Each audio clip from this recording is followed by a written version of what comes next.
Let's begin indeed. Hello people, Sujari speaking. World Crazy Bunch WebShow's number 128. Today we're doing not one, not two, but 3, 4, 5, 6, 7, 8, 9, 12 depth topics along with a history of what's going to happen to PBS NewsHour 50 years ago to ball. And then we got something to do before we go. So let's talk about topics and depth topics right now, shall we? So we got for us.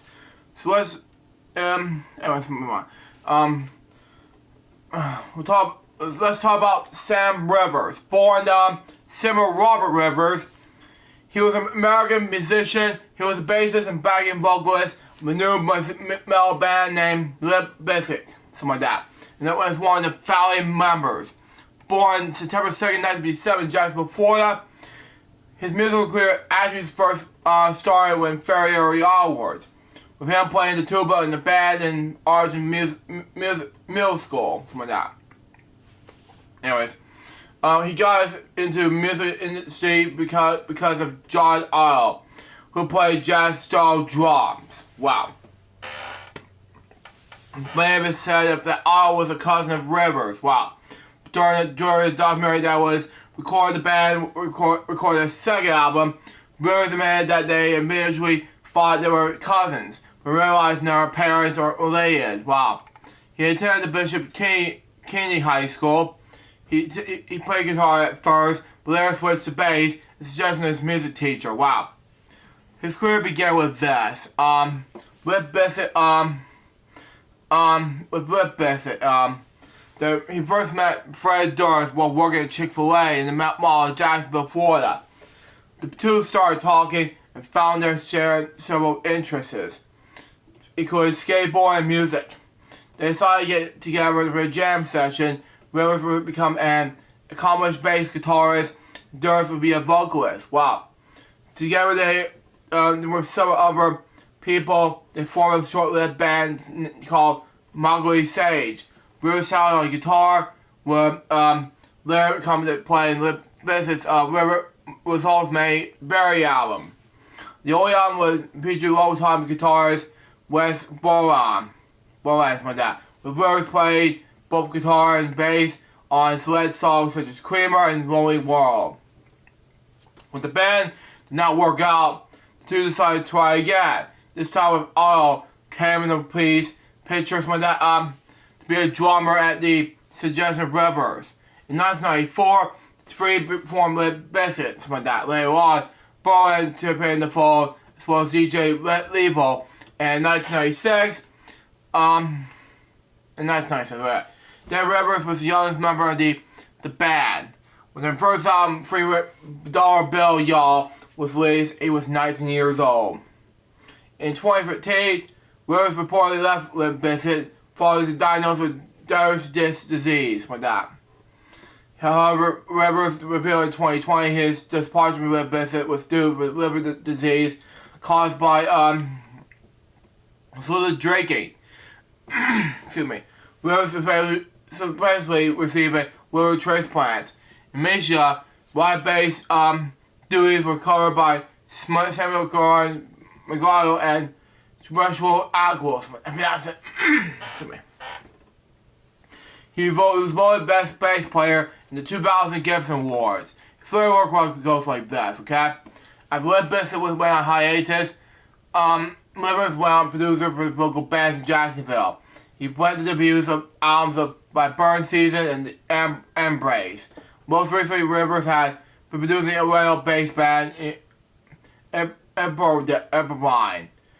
Aside from producing their new studio material, Rivers got involved in the opening act at the Mushroom Head Soil concert.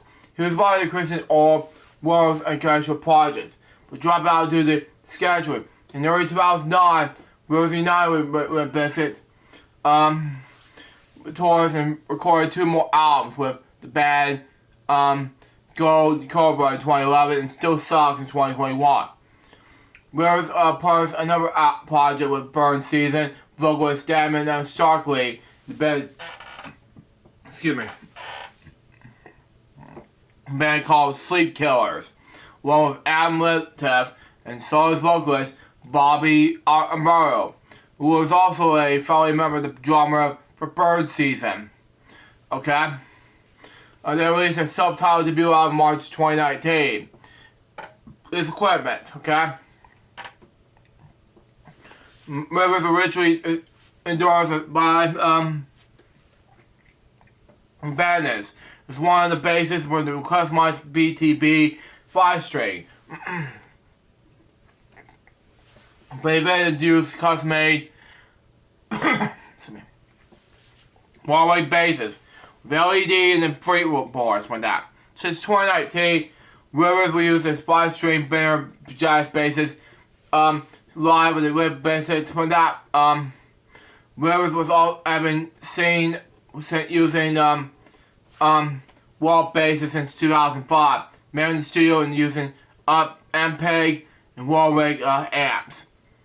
He usually played bass with the speakers rather than with the pick. Personal life and death, okay? Sports include the bands such as Black Sabbath and Megadeth. Rivers used cause like Jeff Abbott and Pearl Jam as a big influence in his playing. He died last yesterday. He was 48 years old. His death was announced by Limp Bizkit on social media. The cause of death had not been released. His collaborations goes like this: Marilyn Manson featuring Sam Rivers, Redeemer, Queen of the Dam, Motion Picture. David Draymond featuring Sam Rivers, Forsaken, Queen of the Dam, Motion Picture, and finally, Black White Birds featuring Sam Rivers, I Have a Need. Cool melody. The next step, top has to do with Martin Townsend, born that name. He was a British journalist. He was the editor from the Sunday Express from 2001 till 2018. Born on July 11, 1960. He attended Harvey College for School of Boys, which became Harvey High School in 1975. In the London College of Printing. He gained his first job as a journalist in 1979, working at Carbon magazine, when as a pop music correspondent at Today. In 1987, Townsend became a freelance reporter, but in 1994, he was reporter the show business editor, the Mail Today Sunday's You magazine. And then in 1999, was reporter the editor for OK. Then during his tenure, he presented Army Terror and Grant Bowie to pose with chocolate bars and their wedding photos. As part of the promotion, in 2001, he was point editor for the Sunday Express. 2006, Townsend sent someone that had a cameo role in the television series Hustle, which he narrated to Sunday Express, but the exposure is so short with some con men garment exposure as editor of the rival spiritual Sunday newspaper. His personal life and death. I'm not going to read the awards and radiations like that. In 1989, Townsend married Jane O'Groyan. The couple has 2 sons and a daughter. O'Groyan had worked in Daily Star as a paper's Audrey's aunt. He died from pancreatic cancer this month. He was 65 years old. The next step, top has to Ace Frehley. Born Paul Daniel Ace Frehley. That's what I pronounce it. Anyway. He was an American musician with original lead guitarist, original vocalist, founding member of the rock band Kiss. He invented the persona, the Spaceman, aka Space Ace, originally playing with the group from its mission in 1983 until his departure in 1982 before later rejoining. After leaving Kiss in 1982, Frehley performed his own band, Frehley's Comet. Released 2 albums with the group.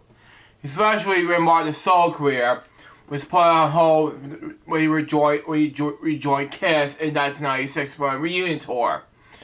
Frehley's second tenure was Kiss lasted until 2002, when he left in the conclusion of what was originally proposed to be the band's final farewell tour.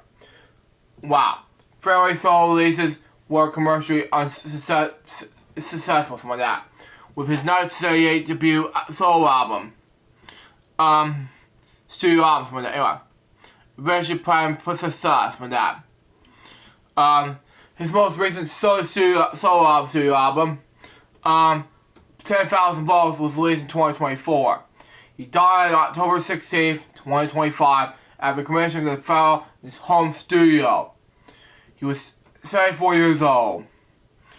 Fresher was known as British American guitar player with for the use of many special effects guitar, including a Gibson Les Paul guitar that made smoke for this neck humbucker pickup and produced spin branches, and a custom Les Paul that emitted the light from bass on the tempo in the song. Further was inducted to the Rock and Roll of Fame in 2014 as a member of KISS, but Guitar World magazine ranked fairly among the great metal guitarists of the whole time. My next topic has to do with Susan Sandberg. Born that name, she was an American radio journalist. She was co-host of NPR's flagship program, All Things Concerned, from 1972 to 1986. In that role, she was the first female host in the national news broadcast. She served as one of the NPR's probably mothers, along with Nina Thornburg, Linda Weimer, and the late Cookie Roberts. She worked in NPR in the various roles, including special correspondent to her retirement in 2025, which is this year actually. She was born Susan Leverett, I misspelled the names a lot better, in New York, New Jersey on September 17th, 1948. She was the only child of parents both married Jewish descent. She grew up and attended school at the Upper West Side in Manhattan. As a child, one of her favorite radio programs was Grand Schedule Conversation. She attended the High School of Music of Art in Amherst Heights, graduated in 1955. First her family to attend college. She was first attended Queens College before transferred to Barnard College, when she graduated with a degree in English literature in 1959. After graduating, she took the summer job in the magazine 16 as secretary, something like that. In fall of 1959, she studied English at Baudi's University for 3 months before dropping out. Her career began with this, okay? While living in Boston, she worked as the secretary for dead ladies, something like that. Published that of, for American Academy of Arts and Science. It was also in Boston that she met Louis C. Sandberg, where she married in 1962, something like that. Anyway. The couple moved to Washington, D.C. after Louis was hired by the United States Academy of Agencies for International Development. While living in Washington, D.C., Sandberg began working at WAMU as a producer. She made her on-air debut in the station Weber Girl with Ill. Wow. She continued to fill in the Weber reports at WAMU, sometimes incorporating Weber poetry development and probably a good job. While her husband was working in that new marriage for 2 years, Sandberg worked with the American ambassador's wife and wrote stories with North America. She retired on September 1st, 2025. Now, NPR said this, okay? She was hired by NPR as part of its broadcast debut. Her first job was cutting audio tape. She went Warbenheimer served on an office after insisting they have in their own space. Sandberg went on to become a producer of All Things Concerned, debuting News magazine for 14 years, beginning in 1972. Sandberg served as the co-host of All Things Concerned. She was one of the first women to hold the first full-time position as anchorwoman, as a national nightly news broadcast in the United States. In addition to difficulties having to be a woman on radio, she was also criticized by some NPR board members of being too New Yorky. Wow. Sandberg was known to have a strong New York accent, but she also served as a managing editor of the program for the first few years. In 1979, of October, she hosted As the President, a 2-hour live radio event, which callers questioned the then President Jimmy Carter. Wow. She was also weekend edition Sunday for January 1987 to October 1989. Anyway, in the first year of the program, she introduced the Sunday puzzle and invited the host of Car Talk to have their own segment. Semberg even interviewed Mr. Rogers, Fred Rogers that is, several times in the host of All Things Concerned, and in the 80s, she and Rogers recorded several television specials. Wow. After her departure for Weekend Edition Sunday, she worked as a special correspondent for NPR. She also a guest host on Morning Edition, So Weekend Edition Saturday, and Weekend Edition. One of the most memorable interviews was a Nobel Prize winning economist, Milton Friedman. Salmon argued with Friedman over the merits of the free market, claiming her correlations with Russian cabbies. Wow. On the streets of New York were shown for that the expressions perfect life in the former colonies of the country to how dreary top their lives are here in the United States. Freeman dismissed Sandberg's observation, convention how saying that if you really want to know what they really believe about the various merits of the two systems, see what they do, not what they say, and what they do is they say here. They'll go back. According with the Sandberg's voice is now elevated for rivals and NPR's course in Washington, D.C. Okay? Showing interest in style. Now, Sandberg who found politics the most boring thing imaginable. Wow. Harsh, Susan Sandberg. Wow. It's all about somewhat politics, but that's just me. Anyway, before the report on cultural news, a series of proposed. The report of about podcast in 1988 memoir, for example, she went a controversial 1952 contested in the House of Un-American Activities Committee. In coverage of Academy Awards, she wanted to highlight workers behind the scenes of the New Year's nominated films. Wow. 1982, Kristen Science member no longer interviewing style that Sandberg had an issue knack for knowing to pose a question with the back off.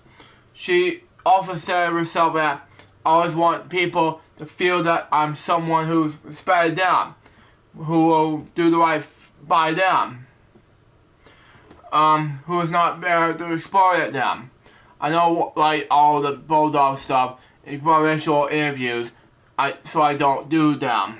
Sandberg also sought to bring more women in the radio, presenting producers to run stories by and about women, and to use female analysts. Cranberry sauce recipes. Now, each based filming from 1971, Sarah provided NPR listeners to her mother-in-law's recipes, the cranberry relish sauce that is unusual in having horseradish. It's one of the perpetual's ingredients. Each year, Sandberg came up with a new way to present the recipe, not only sharing the dish of rapper Coolio, the late Coolio that is, in 2010. The rapper recipe is known by Mom Sandberg's cranberry relish recipe. The rapper of Sandberg originally got from the 1959 cookbook by Craig Carbaum, who in 1993 gave Sandberg her permission to continue to share the recipe. In rare years, Sandberg added the initial recipe for cranberry collies on that, with Sandberg's personal favorite cranberry recipe. PBS. Sandberg was the first host of PBS art series like that, Live and Off Sarah, from 1985 until 1986. She's also the narrator of the award-winning PBS American public television series documentary, Shirley Armand Troubadour. Personal life and death. Sandberg was married to Louis C. Sandberg, who died on October 9, 2007. Sandberg was the mother of actor Josh Sandberg. She was Jewish. She was a distant cousin of All Things Concerned host Ari Shabio. She died on October 16th, 2025, which is last Wednesday. Yeah, that was, my memory's correct. Anyway. Yeah, last Thursday, yeah. Yeah. Anyway, I'll figure this out. Anyway, she was 87 years old. Next step time was Samuel Eager. Born Victoria Louise Samuel Marie Elizabeth Fries Eager. Wow. Kind of figure that out from that personal lifestyle. But anyway, she was an English actress. After beginning her career in the Sumerian theater, she rose to fame with a performance in William Wyler's thriller Collector from 1965, which earned her a Golden Globe Award, a Cannes Film Festival Award, and a Academy Award nominated for Best Actress. Eager appeared in Emma Fairfax in Dr. Dolittle in 1987, an American drama, The Modern Man Requires in 1970. In the early 70s, Eager moved to the United States and Canada, where she later starred in several horror films, including The Dead Are Alive in 1972, same year about 1972, yeah. And Kennedy in 1977, David Cronenberg's cult thriller The Broad in 1979. She also worked as a voice actress as Hera in Hercules 1997, so video games including Game Night Free, Blood of the Sky, Blood of the Dam, and 07 Nightfire.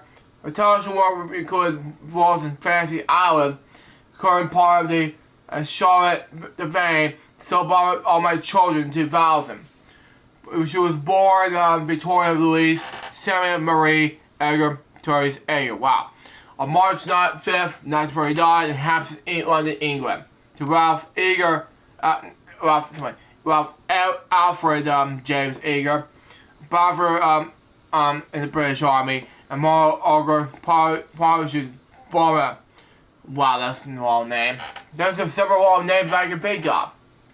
It was a Dutch and Polish descent. Eager is also have an Irish history for her grandmother.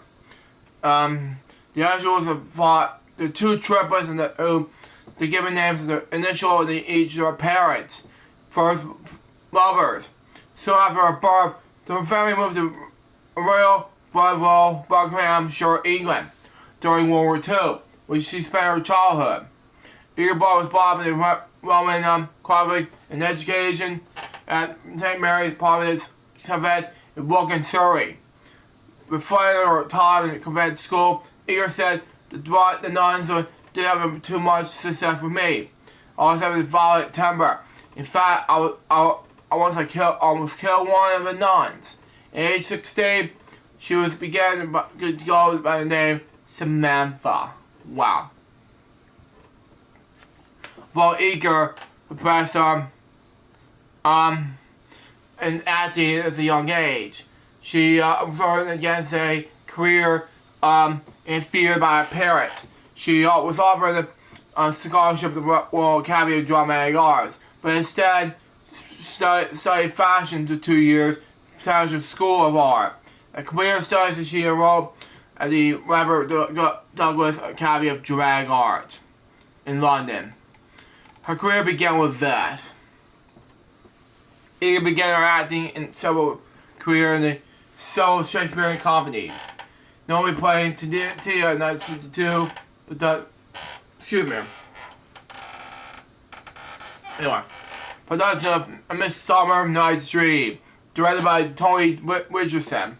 She has also appeared on stage in production of Douglas Shield, Shape with Figures, okay?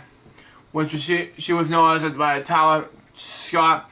From there, she was cast in the biographical film Dr. Crippen in 1982, opposite Donald Pleasence.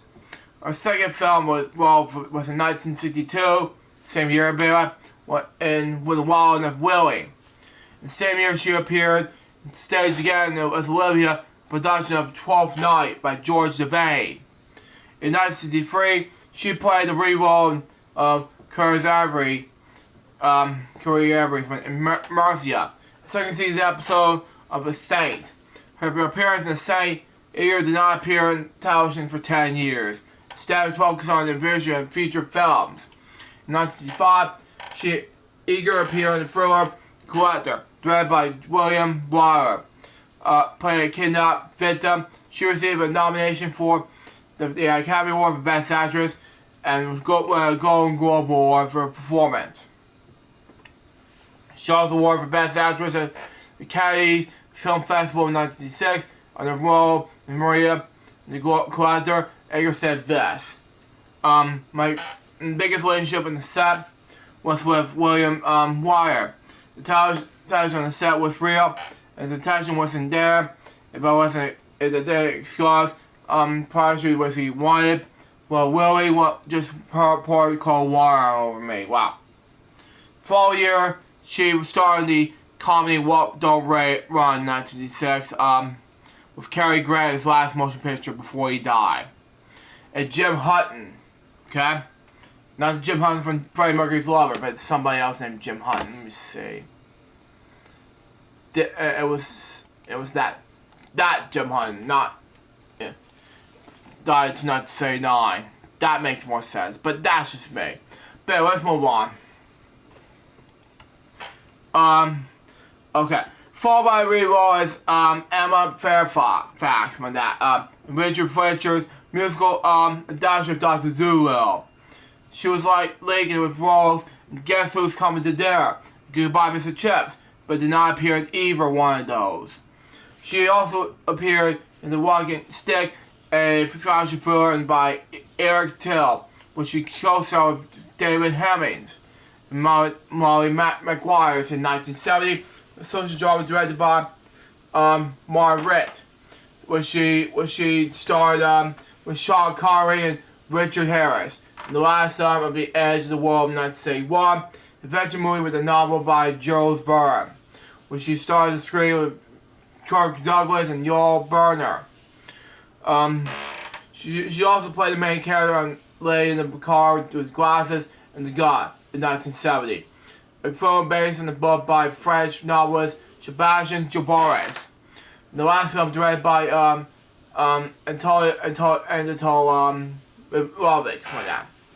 She then went on to Italy to shoot The Day I Arrived in 1972, and Galileo was directed by Aurelio Correspos, like that.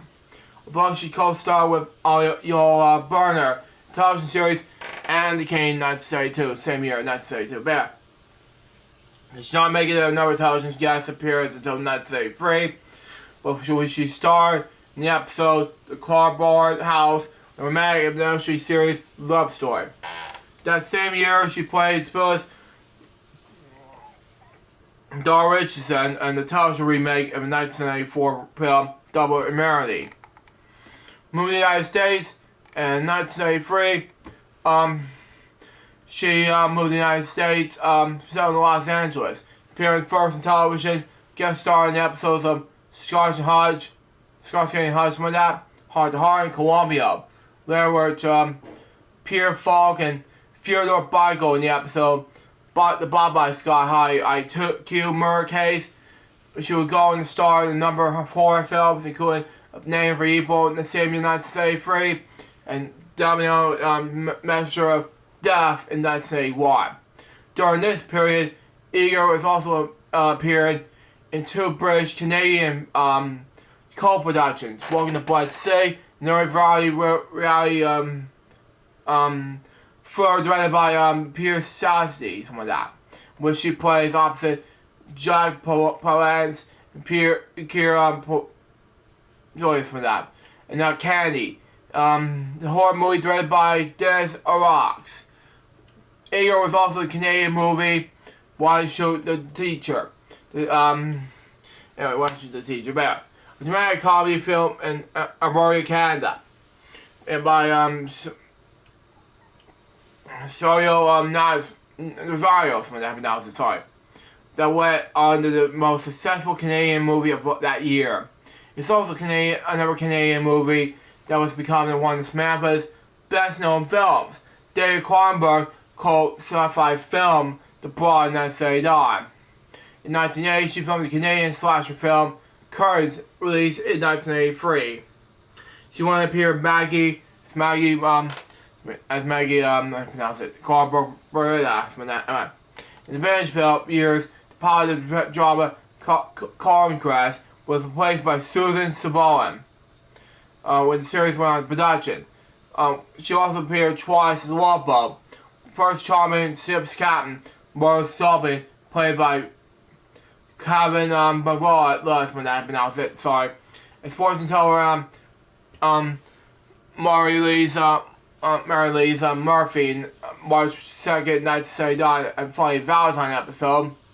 Her second serial Touchstone Twins was first aired on Valentine's Day 1981, which was a Meg Chase, the mother of Billy, played by Philip Brown, whose friend Frank, played by Vincent Van Patten, develops a crush on Igor's character. Wow.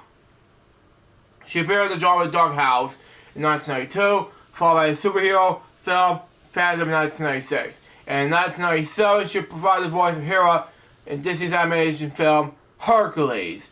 She also applied the voice in the 7th television series as well. Ben Eager also made a role in the sci-fi thriller The Astronaut's Wife in 1999, which starred Johnny Depp.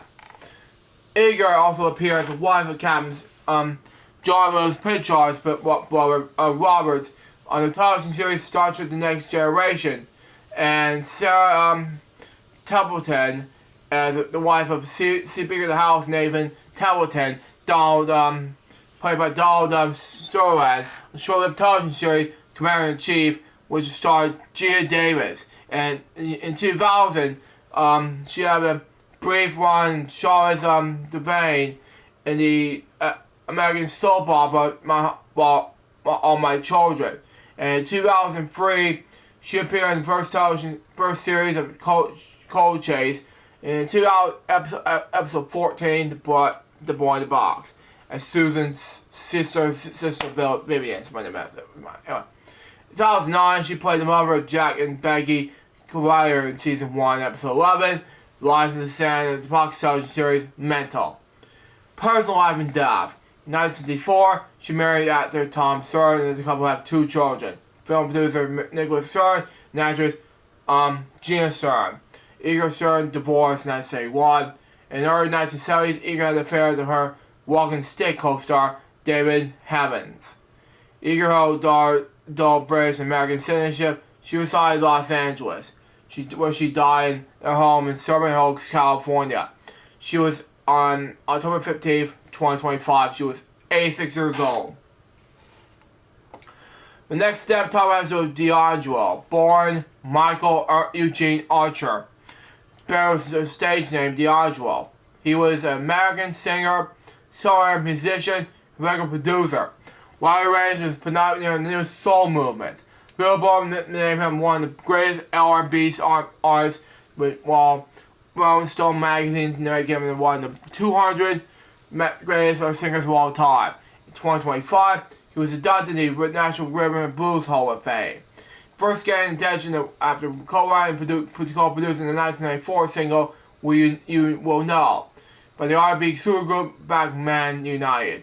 His debut album, Sound Brown Sugar, 1995 year was born in, was certified platinum by Record Recording Industry Association of America, RIAA for short. Okay, received widespread acclaim from the music critics, who have created the album and with ushering in the new soul moment, something like that. Featured a title track that Smokey Robinson covered, Cruising, and Lady, which peaked within the top 10 of the Billboard Hot 100. D'Angelo then collaborated with artists such as Angie Stone, Andrew Badu, and Lauryn Hill, whom he had performed the 1998 song known by Even Myers. But their album, Miseducation of Lauryn Hill. His next album, would do in 2000, to be at number 1 on the U.S. Billboard 200 charts. Received widespread critical acclaim. It's also credited by the RIAA. His first single, Untitled, How Does It Feel, was released alongside his official music video. Songs and the Grammy Award for Best Male R&B Vocal Performance. Well, album itself won the best R&B albums. Anyway. Afterwards, the Yaju became increasingly uncomfortable with its growing status as a I'm not gonna say the S word in this episode. Symbol. Something like that. He managed some of his professional struggles, including depression, drugs addiction, alcoholism. Wow. Which resulted in limited musical output for several years. After over a decade spent mostly in the public eye, he released his first final album, Black Menace, in 2014. Something like that. The album debuted in the top 5 on the U.S. Billboard 200 in the top of the year ahead, passing Jop critics poll by the Village Voice. It won Best R&B Album in the 58 Grammy Awards. While single Really Love won Best R&B Song, it was nominated for the Record of the Year. He was a collaborator with the song Unshaken in the 2018 video game Red Dead Redemption 2. During production of the 4th album, he died in 2025, pandemic cancer. He was 51 years old. The next step, top us to Penelope Milford. Born Penelope Dale Milford, she was an American stage and screen actress. She was best known for her role as Bill Malsud, Coming Home in 1978, when she was nominated for the Academy Award for Best Supporting Actress. Milford was originated for the role of Jenny Harrison, by the musical Sonata, where she was nominated for the Drama Desk Award in 1975. She was born March 23rd, 1948, in St. Louis, Missouri. Grew up in Illinois. She was the daughter of Richard George Milford and Anne-Marie Nee Fault Milford. Milford graduated New Troy Hill High School, near Troy High School, something like that, in Western Illinois. Her younger brother Kim was an actor and musician until his death for a heart failure at age 47. He was 37 years old. Anyway, his career began with this. Anyways, yeah, more. Anyway, in 1972, she joined the Broadway cast and played Lindy after the life of actress Lenny Bruce, and 1980. Anyway, misspelled the name wrong. Lenny Bruce. Thank you. In 1974, she was a cast member as Jay Anderson in the musical Sedona, based on the 1975 film in the same name. She opened at Broadway on January 7, 1975, and was nominated for the Tony Award for Best Musical Performance. Milford was nominated for the first Drama Desk Award for Best Featured Actress. On Broadway in 1971, Milford starred as Judith opposite Richard J. Juris from that. From A Long Time Coming and A Long Time Gone. Music about the Richard Party. Milford appeared in Felix in 1974, Fish in 1981 by Michael Willer, and Returns with Waits in 1983. She also performed in the revue show titled The Second Highest Show in Town. In 2014, Milford played the role of Deborah in the Howard Payer play Economy of Alaska in the Cold Theater in Rhinebeck, New York. Hang on, my stomach's bad browse here. Be right back. Stand by. I'm back, folks. Sorry about that. I just have to do some personal things, but anyway, let's get back to the episode. Anyway, in television. Anyway, calm down. Anyway, Milford's first television appearance was the 1936 episode of. Excuse me, I gotta get there. The Blue Knight. In 1980, Milford starred in Caesar's my story of Kathy Milk Morris. It's Kathy Morris, something like that. Also in 1980, she co-starred in the Emmy Award-winning television movie The Oldest Living Graduate, starring Harry Fonda and Cloris Leachman. In 1982, she co-starred opposite Charlotte Locke, Jackie Cooper directed, Emmy Award-winning television film Rosie, the Rosemary Clooney story, where she played Betty Clooney, something like that. Sister of Rosemary Clooney, something like that. In 1984, she appeared to Golden Globe Award-winning television movie The Burning Bed, starring Farquhar and Paul Lee Matt. And in 1985, she guest starred in an episode of The Hitchhiker, something like that. His film career began with this, as her first film appearance was an extra in the Norman Mailer film, The Maidstone, 1970, something like that. And in 1974, she appeared in the movie Man on a Swing. She next played an official actress named Laura St. Clair in Kelly Russell's BAFTA nominated 1977 film Valentino, about the life of the actor Rudolph Valentino. In 1980, she was cast as Bea Monson in Coming Home. She was also nominated for the Academy Award winning for Best Actress, as well as a full play for award for Best Favorite Female Newcomer. 1980, she appeared in the movie The Last Waltz with that. She played a supporting role for Take This Job and Shove It in Endless Love. And in 1982, she starred in the horror film Blood Link and then starred in 1983 for the adventure film Golden Seal. After that time, her film appearance became less frequent. Not appearance in the 1988 cult film Hunt Heavers. Her last few films were including Cold Justice in 1989, Miss Missouri in 1990, Normal Life in 1996, Harry Portrait the Serial Killer Part 2 in 1996, different year, but same year, and The Lawyers in 1997. She died in Florida, New York on October 14th, 2025. She was 77 years old. The next step, top has to have Yvonne Brewster. Born Yvonne Clark. She was best known as a Jamaican actress, theater director, producer, writer, working on cross film, theater, radio, and television. She has been described as a cultural visionary who helped shape my Caribbean theater.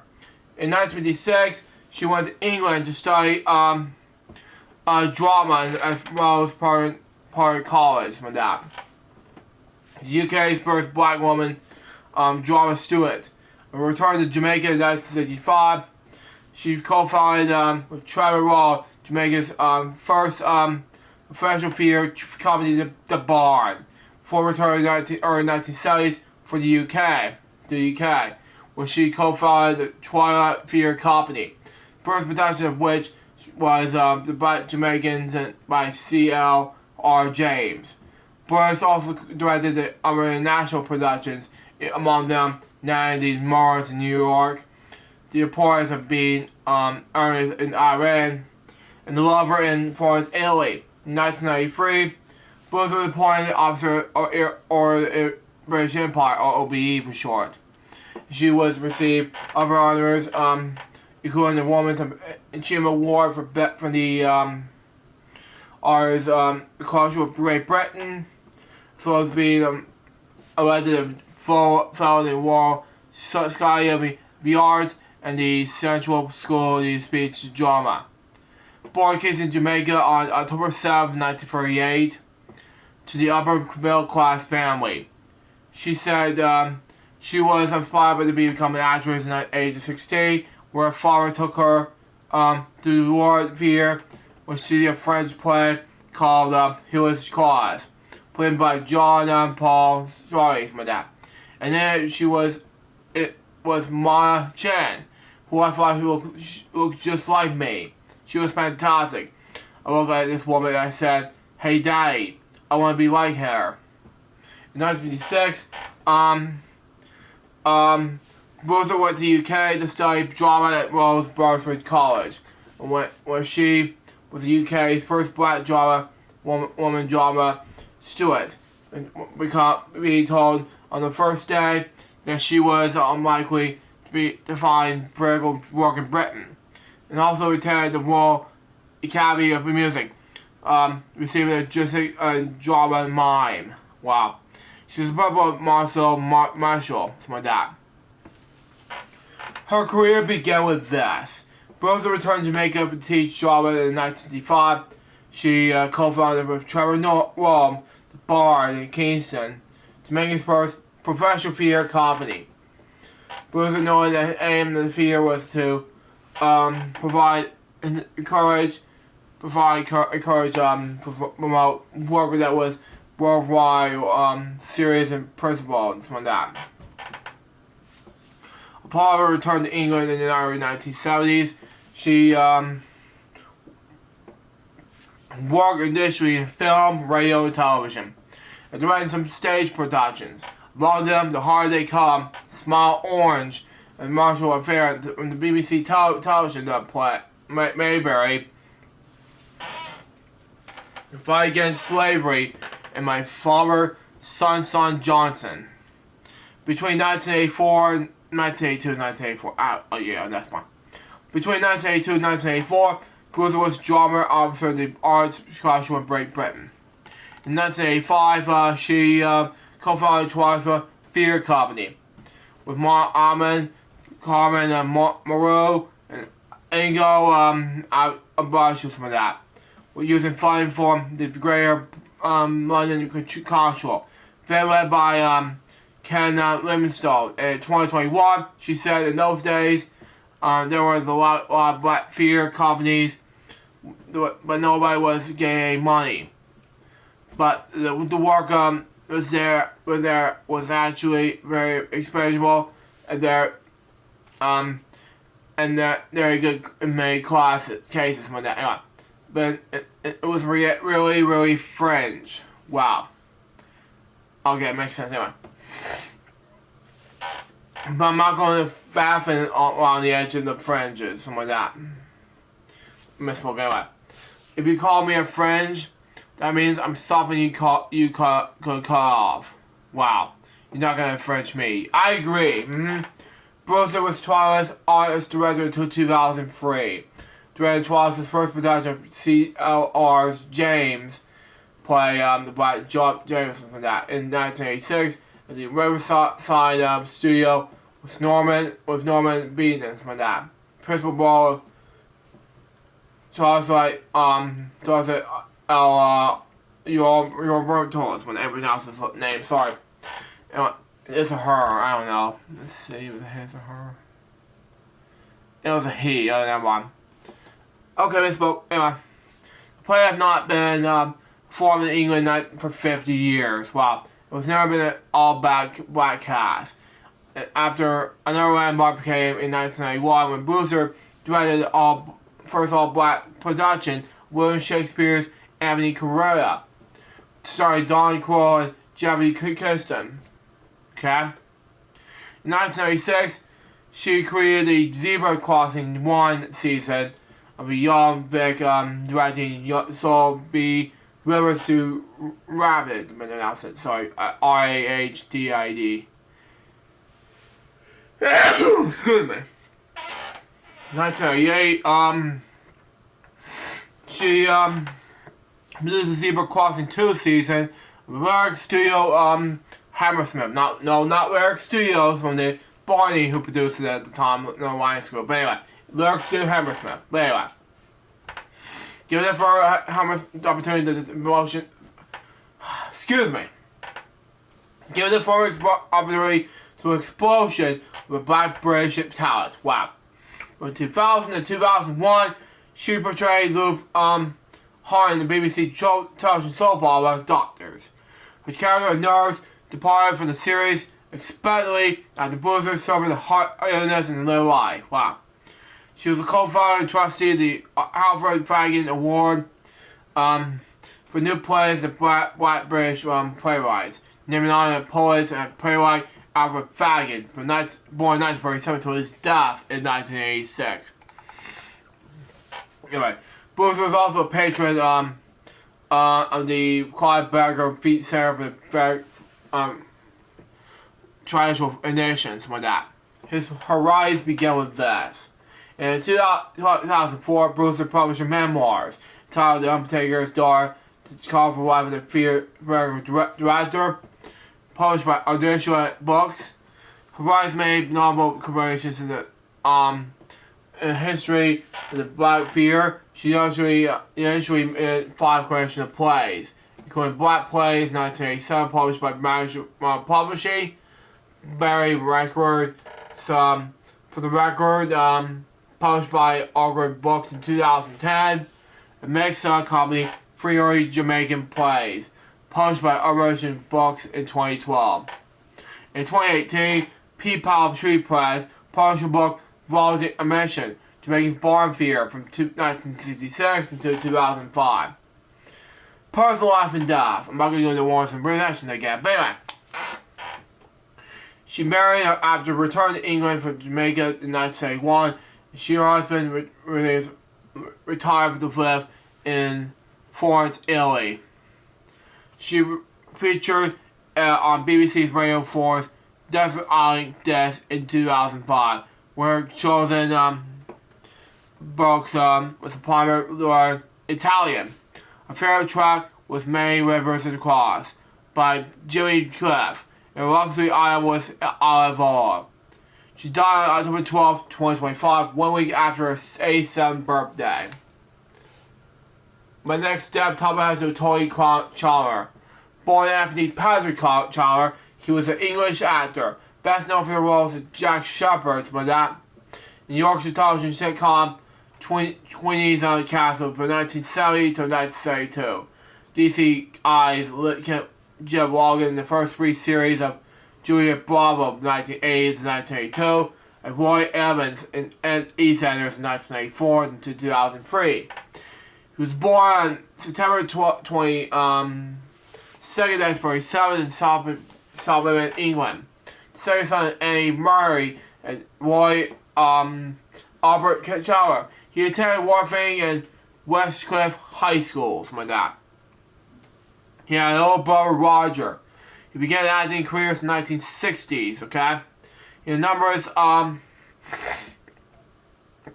television credits included Concord, Z-Cars, Avengers, Cosby, ones, Birdie, Home to Rose, from that, anyway.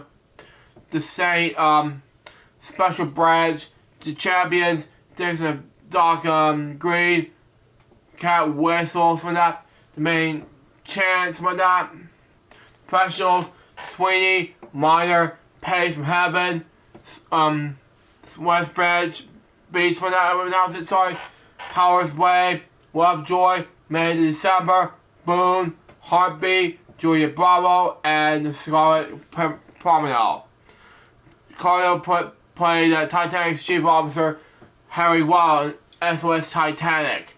He appeared as Jeff Shepard in New York's television sitcom Tweedy's Castle between 1970 and 1972. JCI, Jim Logan and Joey Bravo between 1980 and 1982. The chief, he played Deputy Chief Constable Arthur Quine. Excuse me. He also appeared in the Doctor Who stories, The Coast Star in 1955, Colony in Space, 1982, Once by that, and The Extinguishment in 1983. He also appeared in Blake 7 in the episode The Reverence in 1978, something like that. And he portrayed the role of the car dealer Roy Edwards in the BBC soap opera EastEnders in 1984 until the character's death in 2003. His personal life and death goes like this. He was married Frances Wallace in 1962. And the couple had 4 children together. He died at Eastbourne General Hospital in East Sussex on October 14th, 2025. He was 88 years old, a week after his wife's death.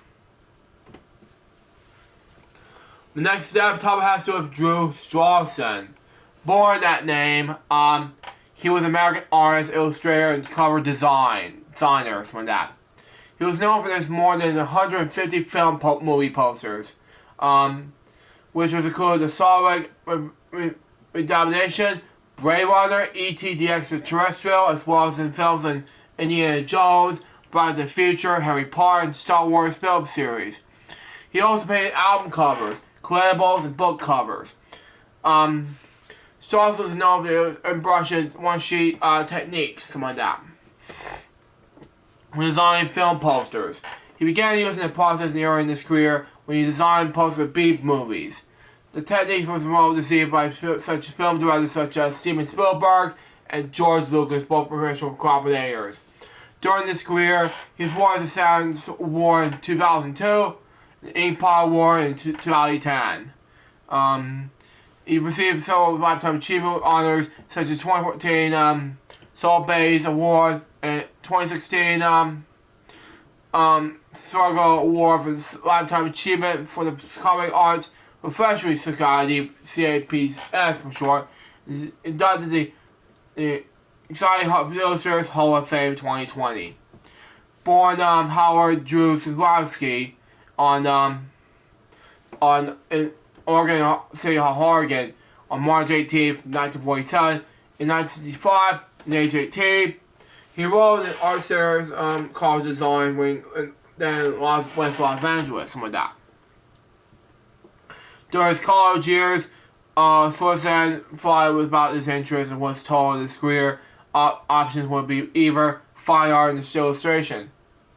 Sorensen chose to be an illustrator due to financial stability bad aspect to it. His first year of college, he married and became a father.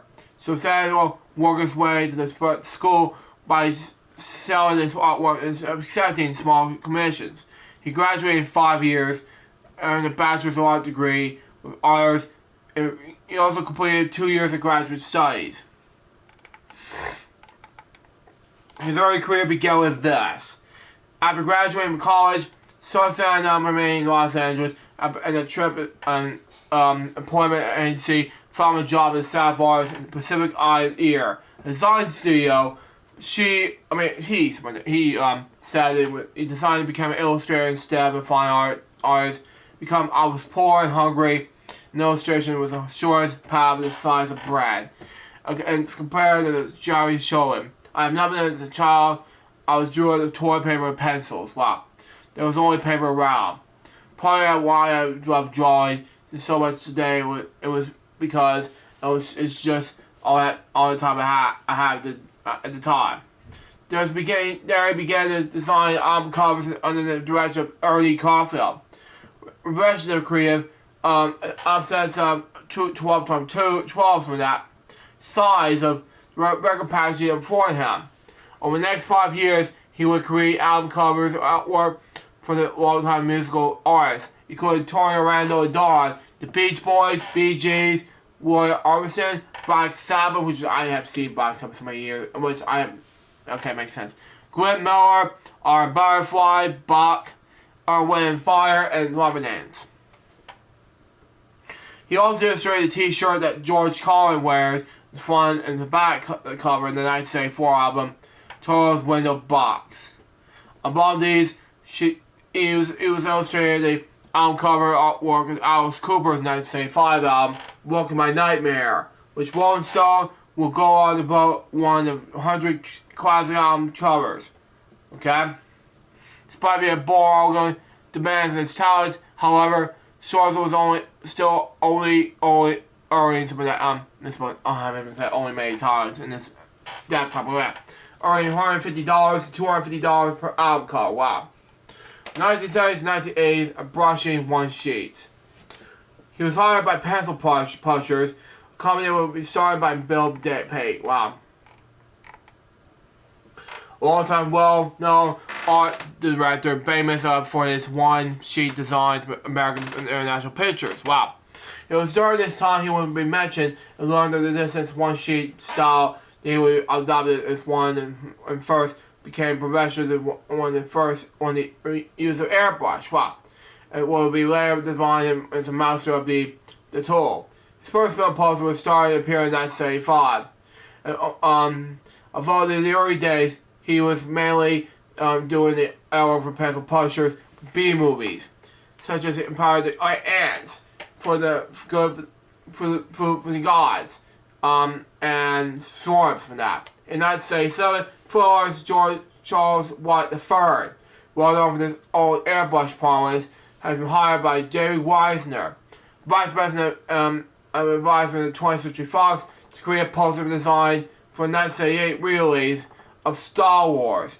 White, a cardboard with the privates asked Schwarzenegger to be his help on the project, such as Schwarzenegger painted the human characters on oil paints, and White focused on the ship Darth Vader C-3PO and all the dimensional details in the poster's art. Wow. Unique poster design, popularity called the circus poster, something like that, was despite what appears in the torn post bill, on the plywood construction site wall, something like that. It was necessary to invent that. So that explains that they found that there wasn't enough room the topology in the building block for the way have left in the design. What can we do to make them more space in the poster was already been printed. Let's pretend it's posted, and they can put the top of the below the actual poster. We paint Obi-Wan down the side, such across to the bottom to make it wider and deeper. Seen here is a release poster 1978. Let me just zoom in real quick so we can see it. Oh, no. Okay, whatever. Let's just read it now. Throughout the 70s and the 80s, while employed by pencil pushers,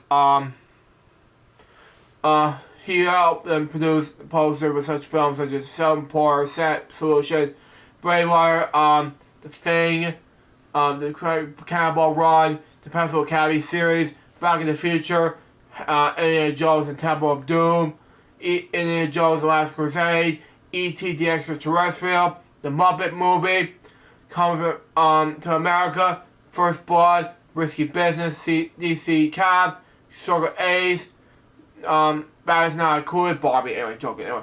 American Tail and Folly, The Goonies. During this period, Schwarzenegger continued to associate with Lucas by designing the original Light Magic logo and creating the associated one-sheet artwork with both the continuing Star Wars saga and the Indiana Jones series of films. In the process, his work became the public mind to find the visual images representing those series. As such, he would also start out after to create new artwork for release and reissues on video and DVD, book covers, theme park rides, and video game titles in the Bill's properties. 1990s to 2000s. Established career. In the 90s when that in the advance of computers and digital animations in the images and installation of create poster art. He also invented the decline of traditional illustrated poster art. Will continue to create artwork for such 90s and 2000s films such as Hook, Hellboy, and the film American poster of Harry Potter and the Sorcerer's Stone. Now, back then it was called Harry Potter and the Sorcerer's Stone. He started exploring in the other outlets in this work, including comic books, limited edition art, created market. As such, his work has been featured on the such as items as fragrant mint, quintessential plates, including a 12-piece from that set commemorating the life of Princess Diana. In 1996, cover Parker Brothers board game Cube, and over 40 U.S. postage stamps, and including a 2004 John Wayne stamp, and a 2007 James Stewart stamp. He also wanted Stanford the decline of traditional art and the emo explained it changed deaths. I also like the texture of paint may have colored earth. of all the trees, with that, and the canvas of paper. I love the expression of paint with the brush and the hands with that, smearing carlos with that. The trim of the paint and, moist of water, smell of the materials, I gotta get more water, but, I just wanted challenging, changeables with that nature, the paint with, new morning light, or in the afternoon when the sun turns in the painted orange. Wow. By the firelight or by the firelight at night. We'll see it, hold it, touch it, smell it, and create it. The gift is to share my life by allowing others to see it in my heart, spirit through such tangible, treasurable, and familiar means. The paint is part of inspiration. In 1999, this vivid, entitled Drew on the Cinema, he also had over 65 pieces of his artwork presented in the Norman Rockwell Museum, Strawberry, Massachusetts. For the release of Star Wars Episode 1, from message, George Lucas stated that controversy.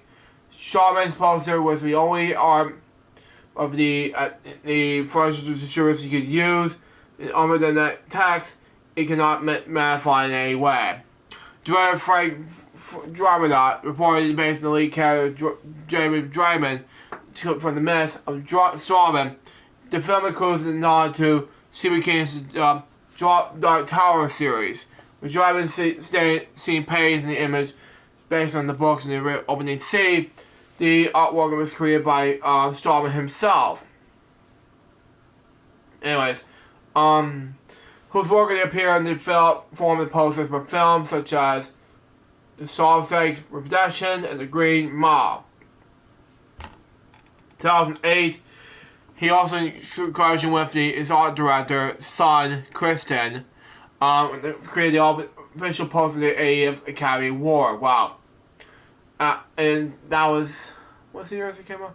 2008, February 24th. It was the first anniversary of LHBR. Okay, makes sense. After completing the extensive artwork would require the campaign of Indiana Jones, the Kingdom of Crystal Skull, Indiana Jones 4, that is. He renounced his retirement on September 3rd, 2008. February 2009, exhibit entitled Jewish Source on an Artist's Mission of Gary Nicholas, in Alameda, California, presents a piece of art for the first public exhibit in 10 years. His later career in 2010s. He came out of retirement in 2012 to collaboration Mondo with the cover of Stephen King's The Dark Tower. So on poster was based on the version created by himself, Drew Strawman himself, originally as an Easter egg for the 2007 Dash in the Mess. The 2014 documentary Drew, the man behind the poster, directed by Eric Sharkley, examines Strawman's life and work. It features interviews with filmmakers and actors involved with films which Strawman has done poster work, including Frank Jarma, Harrison Ford, George Lucas, Michael J. Fox, Steve Guttenberg, Guillermo del Toro, Steven Spielberg, and Thomas J. The film was scored by award-winning composer Dwayne Shore. Okay? He has also come out of retirement again during design poster 2015 documentary, Bad Kid Begins, the wish I heard about the world. And I'm not gonna watch. I haven't watched Star Wars: The Force Awakens, to be honest, but spoiler alert per se. But it's not gonna. I haven't watched it yet, but that's not gonna happen until whatever year it comes. But yeah. In December 2017, celebrating his 70th birthday, Robert Thompson, Marcy Soren Bandy, and the Golden Shade Pops Orchestra produced a tribute management movie poster of Royal Drew Strawman live in concert, which featured Strawman's artwork displayed in the live orchestra performance associated film work. This is music from that. The performers include Thomas Newman, John Danby, Brian Tyler, Margot Beltrama, Robert Falk, and Michael Carshorts for that, as guest conductors. In January 2019, released about the Journey Dragon in the world, Shawman came out of retirement again to create 3 separate posters for the How to Train Your Dragon film trilogy. Series part of the exclusive Comic-Con poster Shawman did for release of How to Train Your Dragon 2 in 2013. In post 2019, he illustrated a book about the business and about formation of Argent crime written by his wife, Dylan Shawman. Creative this process. Creative finished work projects. He also stated the sketching out of drawings and guest on the illustration board. He attended the Dropsman ships with airbrush and Quaman paint. Finished up the allies with a number of details and color pencils and more airbrush and needed. The Gensler Foundation allows Shawman the luxury of being able to accommodate any requested changes to the work. Preferring the work at 1:1 scale, his one-sheet work would be probably 27 to 40 inches. Decided to print a movie poster, working with referee photographs and live models. He was also have been known times to include doublings of himself, family members, and fans of in his works. He's all known for his working very quickly. This is typically taking him a week or 2 weeks to finish a painting. Regularly the Star Wars special editions. He's also created a free panel travel within a limited 4-week deadline. The poster artwork for John Carpenter's 1982 remake of the Thing was created overnight. He also had received the assignment for less than a day before the finished poster was needed. His personal life and death, illness and death. Working in the backyard studio, he lived in California with his wife Dylan. He had a son named Kristen. After retiring from his full-time working past 8, spent much time caring for his grandchildren. Illness and death. In March 2025, Stewart's wife revealed he had been living with Alzheimer's disease for several years. Stating his illness had been progressing to the point where he was fine with his life. He was no longer paying for the signs space for fans. He died on October 13th, 2025. He was 78 years old. And the last death topic has to do with Matt Torfrey. Born Matthew Len Torfrey, best known for English DJ, producer, and label owner. He owned and operated 4 labels: Left Room Limited, Left Out, and This. Was named Residence on his top 100 DJ poll in 2011 to 2012. Born on October 1980 in the Isle of Wight, he was raised in Barred. He returned to the UK at age 16, played the bar in Worcester. Something like that. He enrolled in Nottingham Trent University, where his first year was given a show in Fly FM. His show Junk Funk was the station's first newcomer. Warwick Trophy was prominent in the center of nighttime DJs. Trophy gained popularity in the club scene, resident performing at the Bob, Shelf, and Fabric. One to be involved more, the others expressed dance music, something like that. Tommy moved into production and released for Clubtown Rebels under the name Allen, something like that. He formed his own record label, Left Room, in 2005. Tony saw a new way to release his peers' music. They opened up opportunities for friends, released the Extended Family EP. The label's first few releases were successful, and Trophies was approached to start a label night at T-Bar. Expanding the idea of Left Room, Trophies put started to imprints of Left Room Limited, like that, for limited peak time records, and Left Out for lesser known artists. Trophies' first full-length album, World Mouth, was released on Left Room Records in 2012. He died on this month. He was 44 years old. Now let's do a most such pressure question. Not 1, not 2, but 12 dab topics right now.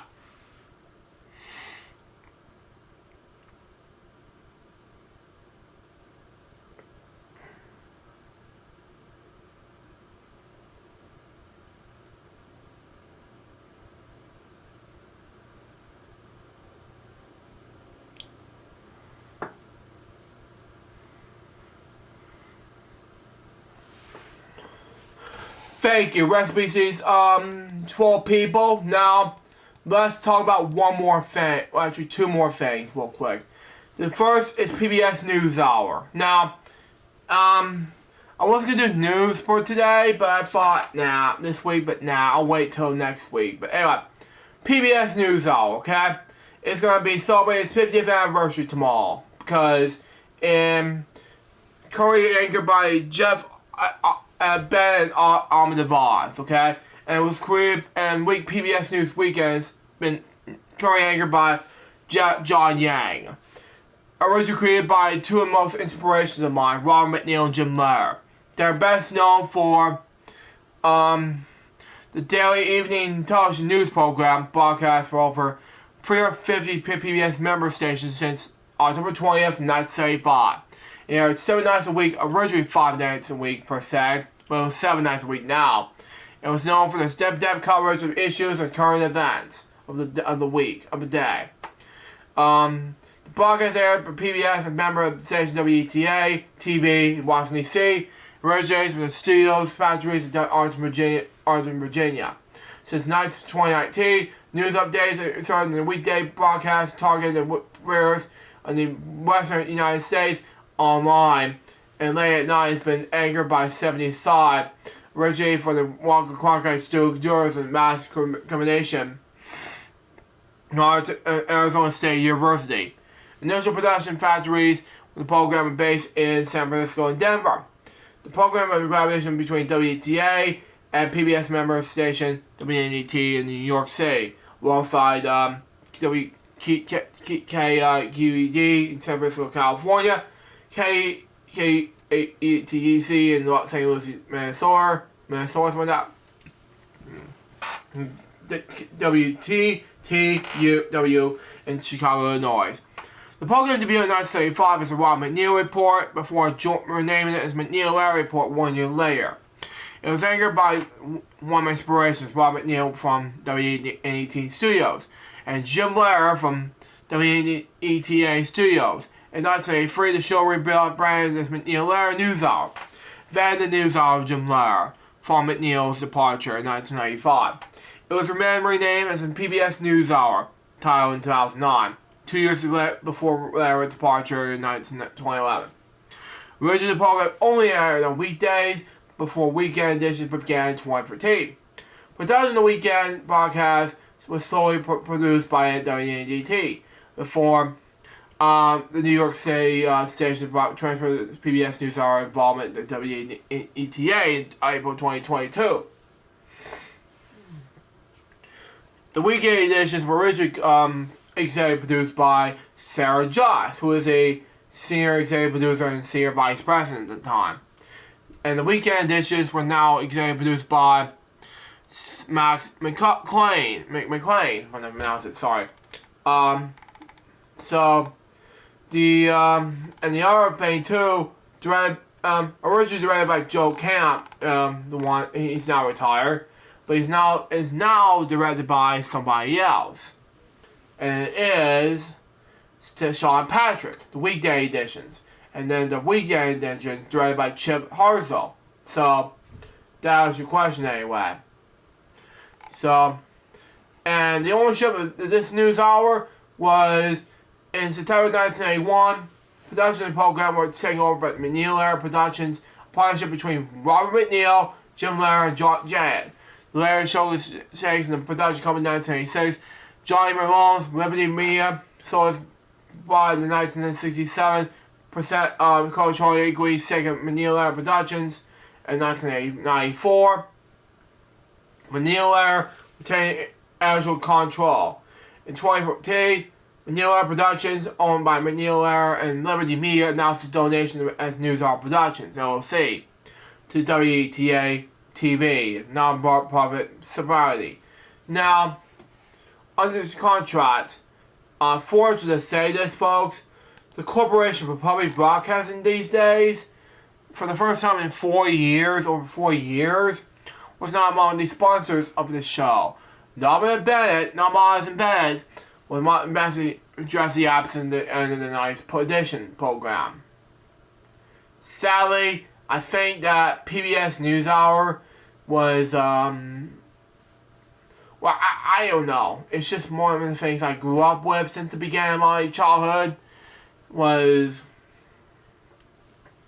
we wanted donations now for PBS and the station for PBS News, which people call it now, but you know, in my case, because people want PBS News now, especially me, because we want to donate to that, and we want to donate this, you know.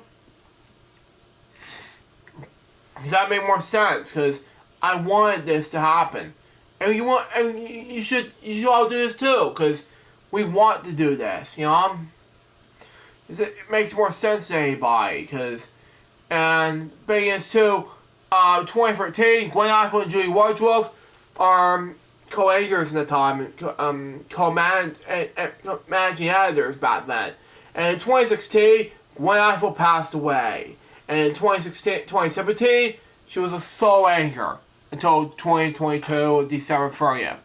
Almond and Voss, Jeff Bennett were there on January 2nd, 2023. And let me tell you something, I have been involved in watching the first news show of Almond and Jeff's news anchor team, and it drives me crazy. I'm sorry, but when I watch it, I don't have time for this. I've been watching the first editions of that, but it went completely downhill for me. So when I watch it, it's just completely out of line, first of all. So when I watch PBS NewsHour with Alvin and Jeff, and they say, "Welcome to the NewsHour," that ain't my NewsHour at first. But then a couple years went on, I was kind of worried that started to feel like watching it, okay? But, you know, I've been making a sequel to my trip to Arlington, Virginia, Washington, D.C. movie in 2024. If you go back to my film, go check it out on YouTube, on both my channels. You won't miss that, you know? It kind of makes me more sense, and that's why I met Alvin and Jeff, you know? And that's how it makes sense. So in that NewsHour sense, it can happen, you know? So there you go. It's a behind the scenes look for NewsHour for 2024 until what just happened to President Trump in 2020 in November that year. I'm thinking for PBS NewsHours. No, not PBS NewsHours.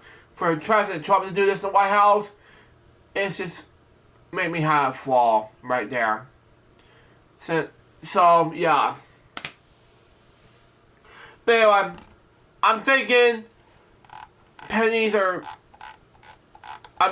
It's just going away soon. PBS is part of it going away, but the CBB is going away. I don't know what happened. Anyway, that's it for this. That's it for that PBS News talk. But happy anniversary to PBS News tomorrow. But you know, we'll explain that in future episodes. Either the Crazy Bunch's WebShow or Elgin Fridays, which will be coming in December. Be look up for it, but that's just me. Anyway, before we go, Dad Bud's funeral arrangements will be happening this upcoming Saturday, and this will change up a little bit. So, what we're gonna have to do, folks, is get ourselves prepared for saying goodbye to Dad Bud, and I'm still going to do dedication to Dad Bud by Saturday. I'm not sure when, but we'll have to do arrangements with Dad Bud, and then some of the projects I'm working on will dedicate to Dad Bud. We'll figure this out, and yeah, we'll see what happens, because, we'll have to figure things out, so there you go. Anyway, and for that, I'm thinking, I talked to Remix the other day, and he told me this, okay? He said, we're going to do a live stream about Apple, audio stream about Apple. So I'm just kind of surprised right there. I'm not confirming the date yet, but we'll figure it out. But anyways, guys, that was Crazy Bunch Web Show episode number 128, something like that. Hope you enjoyed. So it's going to be a brand episode of Crazy Bunch Web Show number 129. I'm not sure it'll be about it yet, but you got to figure out yourselves. Now, excuse me, my mom had to clean up my room, things like that. I really need to get ready for Born Jokes 57 of the Rocky Horror Picture Show in honor memory of my stepdad, and 58 in honor of my stepdad. But anyway, that's all this week on rumble.com/TheCrazyBunch. Till next time, suggest by baby, more Crazy Bunch Web Shows episodes. You guys, for still say out. See ya.